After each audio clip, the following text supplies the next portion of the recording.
மக்கள் தொலைக்காட்சி நேயர்களுக்கு இனிய வணக்கம். தெய்வீக கீர்த்தனையில் திருமூலரின் திருமந்திரத்தில் இன்று நாம் பார்க்க போவது 47வது பாடல்.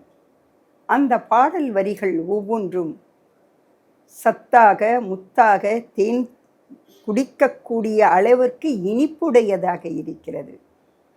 அந்த பாடலில் யாரை பற்றி திருமூலர் கூறுகின்றார்? இறைவனையா அல்லது குடும்பத்தினரையா? யாரை பற்றி கூறுகிறார்? இதோ அந்த அழகான பாடல் வரிகள் வருகிறது, பார்ப்போமா? மனையுள் இருந்தவர் மாதவர் ஒப்பர், நினைவுள் இருந்தவர் நேசத்துள் நிற்பர், பனையுள் இருந்த பருந்தது போல நினையாதவர்க்கு இல்லை நின் இன்பம் தானே. மனையுள் இருந்தவர் மாதவர் ஒப்பர், நினைவுள் இருந்தவர் நேசத்துள் நிற்பர், பனையுள் இருந்த பருந்தது போல நினையாதவர்க்கு இல்லை நின் இன்பம் தானே. இந்த பாடல் வரியை பார்த்தீங்கன்னா மிகவும் ஆச்சரியமாக இருக்கும். ஒரு துறவி, ஒரு சித்தர், சிவனையே நினைத்து கொண்டு பாடுகின்ற நாயன்மார்களில் ஒருவர். இத்தனை சிறப்புகளை பெற்ற திருமூலர் அழகா இந்த வரியை சொல்றார். மனையுள், அந்த மனையுள் என்பது குடும்பம், மனை என்பது வீடு, இல்லறம். இல்லறம் என்பது நல்லறமாகும். அந்த இல்லறம் சொன்னா நல்லறமாக இருந்தால்தான் அது இல்லறம். மாறாக இருந்தால் கருத்து ஒத்த தம்பதியினர் இடையே காணப்படுவதுதான் நல்லறம். இல்லாள் என்றால் இல்லத்தை ஆளக்கூடிய மனைவி. இந்த இல்லாள் என்கின்ற அந்த இல்லறத்திற்கும் துறவரத்திற்கும் இரண்டுக்குமே ஒப்பார் அப்படின்றார். யாரு? நம்ம காட்டில் போய் தவம் செய்துட்டு இருக்கான் பாருங்க, அந்த பெரிய ஞானிகள். இறைவனை நான் தான் பார்த்தேன், இறைவன் அருள் எனக்கு பரிபூரணமாக உண்டு என சொல்லக்கூடியவர்களுக்கு ஒப்பாவார். யாரு? ஞானிகளுக்கும் ஒப்பாவார். யாரு? இல்லறத்திலே இருந்து கொண்டு நல்லறமாக திகழக்கூடியவர்கள். அவர்களுக்கு எப்பவுமே நம்ம சொல்லுவோம், எப்பா அவன் என்ன ஒரு தர்ம பிரபுப்பா, காலையில் எழுந்திருக்கிறான், ஏதோ சாப்பிட்றான், சுவாமி நாமத்தை சொல்கிறான், தன்னுடைய குழந்தைகளுக்கு தேவையானதையெல்லாம் சேகரித்து வைக்கிறான், இரவு படுக்கும் பொழுது இறை நாமத்தை சொல்லிட்டு படுக்கிறான். அப்போ குடும்பத்திற்கும் இதுதான்.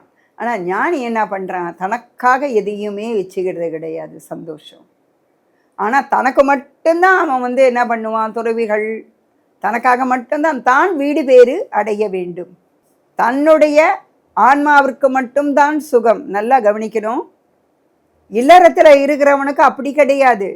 இறைவனையும் வணங்கணும், தன்னுடைய குடும்ப பாரத்தையும் சுமக்கணும், குழந்தைகளுக்கும் பார்க்கணும், தன் மூதாதையர்கள். ஏன்னா தாத்தா பாட்டி, அந்த காலத்திலலாம் பார்த்தா தாத்தா பாட்டியுடைய மாமியார் எல்லாருமே கூட்டு குடும்பத்தில் இருந்தார்கள். அப்படி இருக்கின்ற பொழுது அவன் என்ன செய்வான்னா, தன் குடும்பத்தையும் பார்த்துக்கிட்டு, தன் பெற்றோரையும் பார்த்து கொண்டு, அதற்கு மேலே இருப்பவர்களையும் பார்த்து கொண்டு, அக்கம் பக்கம் நடைபெறும் விழாக்களுக்கும் துன்பங்களுக்கும் ஈடு கொடுத்து சென்று வர வேண்டும். ஒரு கல்யாணம்னா உடனே முடியறதுக்கு அங்கேயும் போவான். துன்பம் சொன்னான்னா, ஒரு இறப்பு அப்படின்னா அந்த வீட்டுக்கு வந்திருக்கவங்களாம் குடிக்கிறதுக்கு ஒரு காஃபி தண்ணின்னு வச்சு கொடுக்கணும். அந்த காலத்துலலாம் அதெல்லாம் நிறைய உதவிகள் செய்தார்கள். அப்போ ஒரு குடும்பஸ்தன் சொல்லும் பொழுது அவர்களுக்கு கடமைகள் அதிகமாக இருந்தது.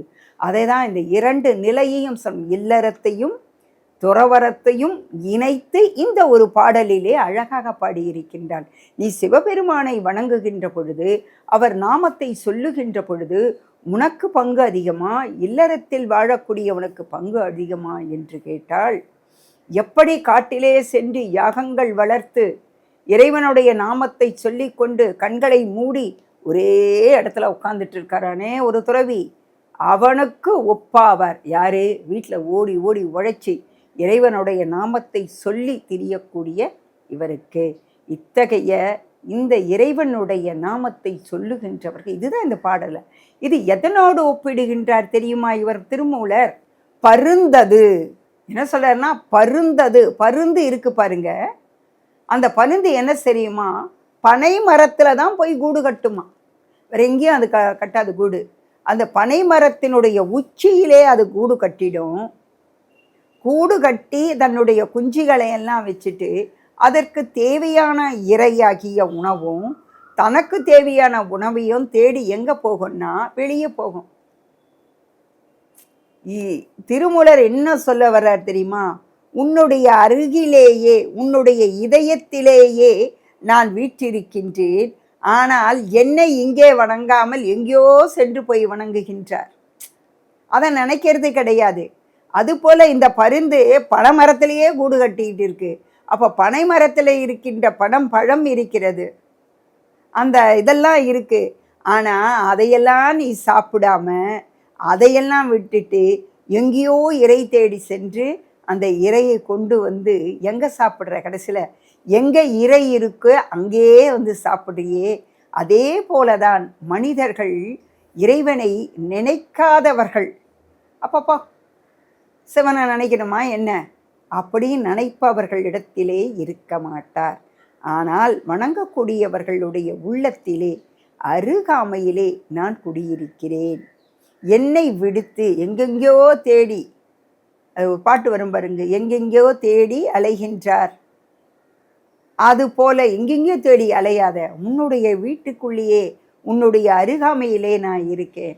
ஒன்றுமே இல்லை, ஒரு தண்ணீர் வந்து தீர்த்தம் என்று வைத்து ஒரே ஒரு பூவை வச்சுட்டு, ஏன்னா வீட்டில் இருந்த காலத்தில் எல்லார் வீட்டில் பூக்குது, அந்த பூவை எடுத்து வச்சுட்டு நம்ம நாமத்தை, இறைவனுடைய நாமத்தை சொல்லி அதை வணங்கினோம் என்றால் அந்த வணக்கத்திலே அந்த இறைவன் அருகையிலே இருப்பான். அதை விடுத்து நாம் எங்கு சென்று தேடுவது? அதை தான் பனை மரத்தில் இருக்கக்கூடிய பருந்தோடு இந்த இல்லறத்தையும் துறவரத்தையும் ஒப்பிட்டு ரொம்ப அழகாக சொல்லியிருக்காரு திருமூலர். எனவே திருமூலரினுடைய பாடல்கள் ஒவ்வொன்றிலும் கருத்துகளும் பொதிந்திருக்கும். அந்த இறைவனுடைய நாமம் சொல்லுகின்ற பொழுது ஏற்படுகின்ற அதனால் விளையும் நன்மை தீமைகளையும் அழகாக சொல்லுவாங்க. பருந்து வந்து ரொம்ப தூரத்தில் உயர்ந்து பறக்கக்கூடியது, எந்த அளவுக்கு முடியுமோ அது பார்க்கும். அதுக்கு கண்ணு வந்து பார்த்திங்கன்னா ரொம்ப கூர்மையாக இருக்கும். அதனுடைய பார்வை கீழ்நோக்கி இருக்கின்ற பொழுது அந்த சின்ன ஒரு உயிரினம் இறந்து கடந்தாலும் அங்கு இருந்து அதன் கண்ணுக்கு தெரியும். அதுக்கு தான் சொல்லுவாங்க, கழுகு பார்வை பாரு, அவன் எப்படி பார்க்குறான் அப்படின்னு. ஆக திருமூலர் பட்டறிவுடன் இந்த பாடலை மிக அழகாக பருந்தோடு இல்லற வாழ்க்கையும் துறவற வாழ்க்கையும் ஏற்படுகின்ற ஒப்பார் யார் என்பதை எடுத்து கூறி விளக்கி இருக்கின்றார். எனவே நம்ம திருமூலரினுடைய வழியின்படி இல்லறத்தில் இருந்து கொண்டே சிவனை நாம் வணங்கி வீடு பேர் பெறுவோம் என கூறி வாய்ப்பளித்ததற்கு நன்றி, வணக்கம்.